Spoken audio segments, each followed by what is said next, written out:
Okay, the last video in the instructions for the Enerdrive Universal Dual Battery Kit.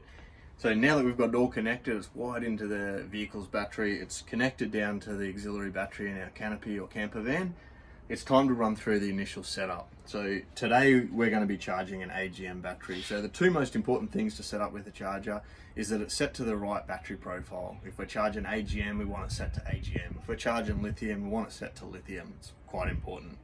And the other important thing is this is quite a high powered charger. It can run at 50 amps. But if we're doing if we've just got a single battery, 100 amp hour battery in a canopy, that's a little bit too much to be punching into one battery. So the great thing about this unit is it's programmable anywhere from 5 to 50 amps depending on our battery bank.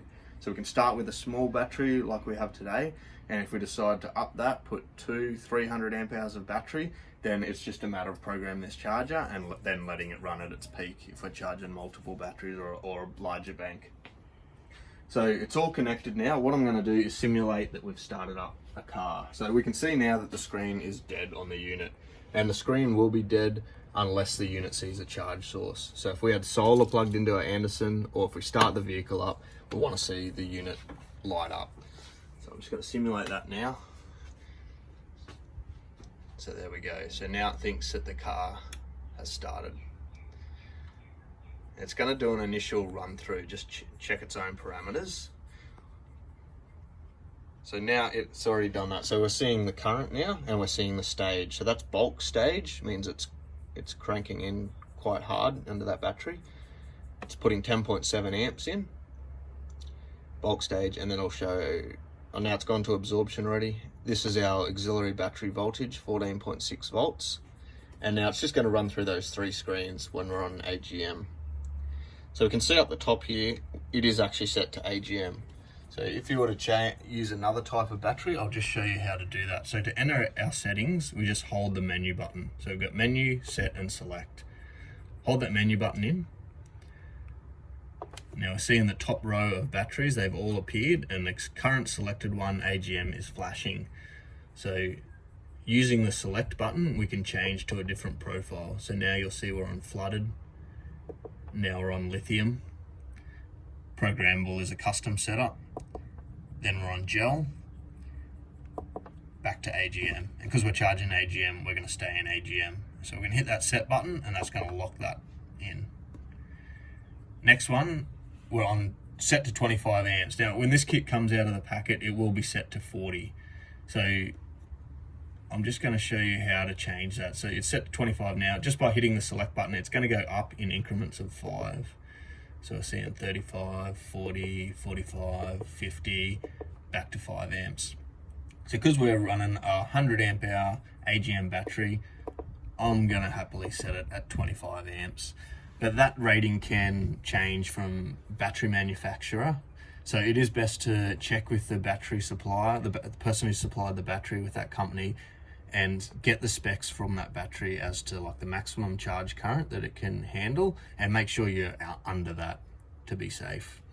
So as a general rule, lithium can handle a bit more, AGM a little bit less. So 100 amp hour AGM or lead acid battery, I'd be staying around the 25 amps. But if you were to put 2 or 3 of them in there, or had a bank of 300 amp hours, then you could run this charger at its peak and set it to 40 or 50 amps. But definitely check with the battery manufacturer. So they're the two most important things in setting up the charger. One other thing I'll quickly show you is we'll just simulate that we've turned the car off now.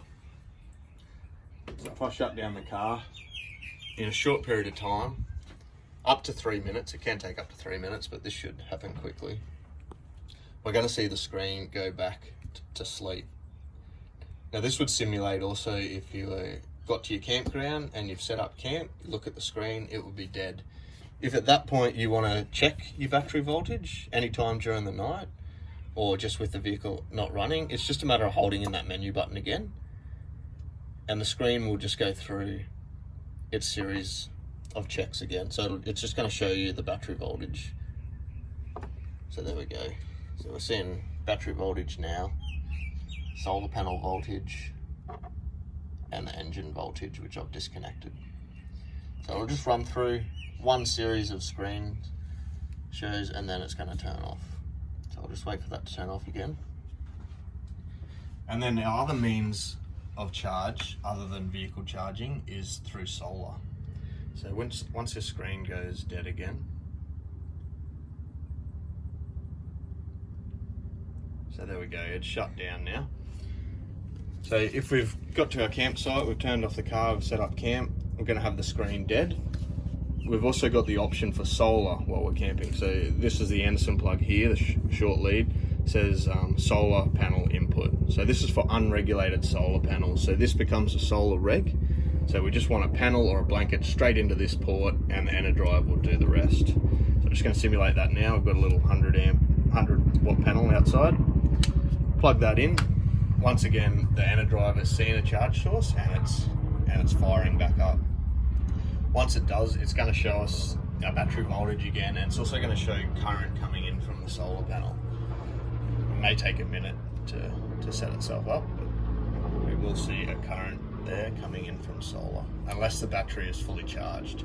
If the battery is fully charged, we wouldn't see it, but now we're seeing 2 amps coming in, and it's in bulk stage. Often the charger will fire up in bulk stage, even if the battery is fully charged, for a short period of time, and then quickly go into absorption when it realizes how charged the battery is. And then when it's 100% charged, the screen will either say flow for float or full, depending on what mode you're in. But now we can see it's charging at bulk, 13 volts on our battery, and 2 amps is coming in from the solar panel. So that'll be displayed all the way till night time, until the sun goes down and it can't see any power source anymore, and then the screen will go to sleep again. So there we go, that's a quick run through of what is important to set up when you first wire up your charger.